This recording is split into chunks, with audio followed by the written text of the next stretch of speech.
ఆయన న్యాయవాది, పేరు రోహిత్ టాండాస్. కానీ ఆయన పేరు ఎవరికీ పెద్దగా తెలీదు. సుప్రీంకోర్టు కాదు కదా, ఢిల్లీ హైకోర్టు బార్ అసోసియేషన్లో కూడా ఎవరు ఆయనను గుర్తుపట్టరు. కానీ ఇప్పటి వరకు ఆదాయ పన్ను శాఖ అధికారులు ఆయన ఇంటి మీద చేసిన దాడుల్లో ఏకంగా 157 కోట్లు బయటపడ్డాయి. ఒకసారి కాదు, ఏకంగా 3 సార్లు దాడులు చేశారు. తాజాగా చేసిన దాడిలో 13.5 కోట్ల రూపాయలు బయటపడ్డాయి. వాటిలో రద్దు చేసిన 500, 1000 రూపాయల కట్టలతో పాటు కొత్తగా విడుదలైన 2000 రూపాయల కట్టలు కూడా ఉన్నాయి. వీటిలో కొత్తగా వచ్చిన 2000 రూపాయల నోట్లే ఏకంగా 2.61 కోట్ల మేరకు ఉన్నాయి. అన్ని నోట్లు ఆయనకు ఎక్కడి నుంచి వచ్చాయన్న విషయంపై ఐటీ అధికారులు దర్యాప్తు చేస్తున్నారు. బ్యాంకు అధికారుల హస్తం లేకుండా ఇది సాధ్యం కాదని అంటున్నారు.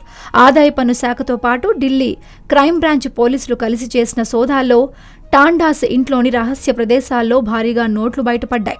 అట్టపెట్టిలో దాచిపెట్టిన నగదును మొత్తం బయటకు తీశారు. అయితే టాండాస్ మాత్రం ప్రస్తుతం పరారీలో ఉన్నారు.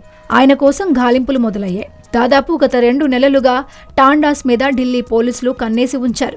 తొలిసారి అక్టోబర్ 7వ తేదీన ఈయన ఇల్లు, కార్యాలయాలపై ఐటీ శాఖ దాడి చేసినప్పుడు ఏకంగా 125 కోట్ల రూపాయలు బయటపడ్డాయి. తాజాగా జరిగింది 3వ దాడి.